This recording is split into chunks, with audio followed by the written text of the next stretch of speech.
Hello class! Welcome to our channel. This is Alan Shane at your service. Thank you class for choosing Alan Shane's tutorial in helping you to know more about accounting. Don't forget to like, subscribe, and comment down below for you to be updated in our next video. So thank you so much class. So now let's start our discussion. Our discussion for today is all about income statement. So, what is an income statement? Income statement or the statement of comprehensive income is a statement which shows what? Which shows the results of operation of the business for a given period of time.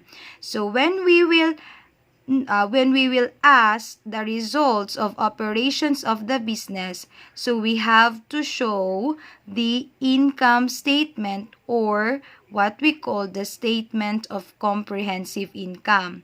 So according to the meaning, it is dependent on the given period of time. So of the business for a given period of time. So there are period covered by the income statement. What are those? Pwede for the month ended, pwede din for the quarter ended, and also for the year ended. So it depends upon the business what period that their income statement will be covered. Next, what comprises the income statement? So, ano ba ang nasa loob ng income statement? Okay. First, sales revenue or income. So, sales revenue or income. The second, cost and expenses, and also the profit or the loss. And those are considered as temporary accounts. Okay. When we say sales revenue or income, it denotes what? It denotes money or proceeds from services rendered by a servicing company. So when we talk about the type of business that is a servicing company, so it calls sales revenue or income, and it is the money coming from the services rendered. But if in the other types of business, which is a merchandising company, so it is called sales, because merchandising type of business is the one who buy and at the same time sell products to the customers. So if they will offer products, so it is called sales. But if it is a rendered services, so revenue or income. Okay, so what are the examples of the services? So like the auto repair shop, laundry shop, and so on and so forth. So sa merchandising, like the grocery stores, the pharmacy. So we already tackled that one, the types of business, from our previous video. So you can also visit our videos about types of business for you to be able to know more the other types of business. Okay? So next one is the cost and expenses. When we say cost and expenses, it denote what? It denote the benefit received by the business from its use. So it denote the benefit received by the business from its use which had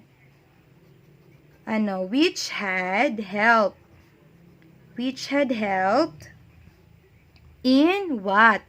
Carrying out its operations. So it denote the benefit received by the business from its use which had helped in carrying out its operation. Like what? So like salaries, like rent expense, repairs and maintenance, taxes and licenses, and also includes cost of inventory being sold. So those are the benefit received by the business from its use, which had helped in carrying out its operations. Okay, the next one is the profit or loss. When we say profit or loss, it is the excess. Excess of what? Excess of revenue over expenses. It is called profit. But when we say loss, it is the excess of expenses over revenues. Okay, ulit.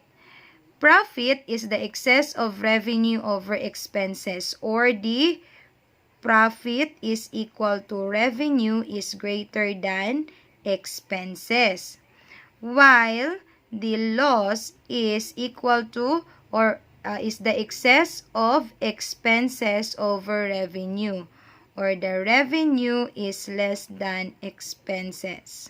So, when profit, revenue is greater than expenses, and loss is revenue is less than expenses, or expenses is greater than revenue. So, it's up to you kung saan ang mas madali. Okay? So, basically, the income statement features the following. So, ito yung makikita natin sa income statement. So, basically, features what? Sales revenue or service income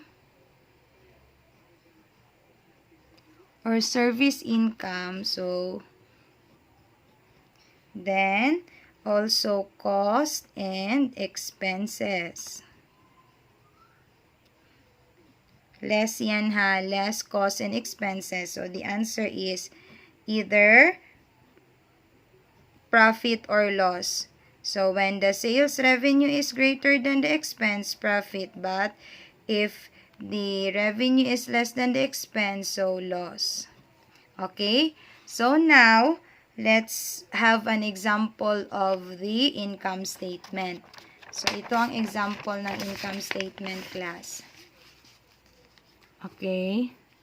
So, sinulat lang natin. So, this is an example of income statement. First, there is a heading or the name of, this is the heading. This is the what? Name of the business. Name of the business.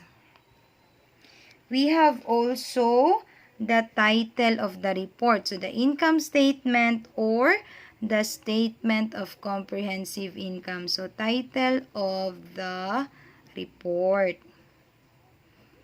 Okay, so next, we have also the period covered. Period covered by the report. Okay, so Allen Shane Repair Services, that is the name of the business.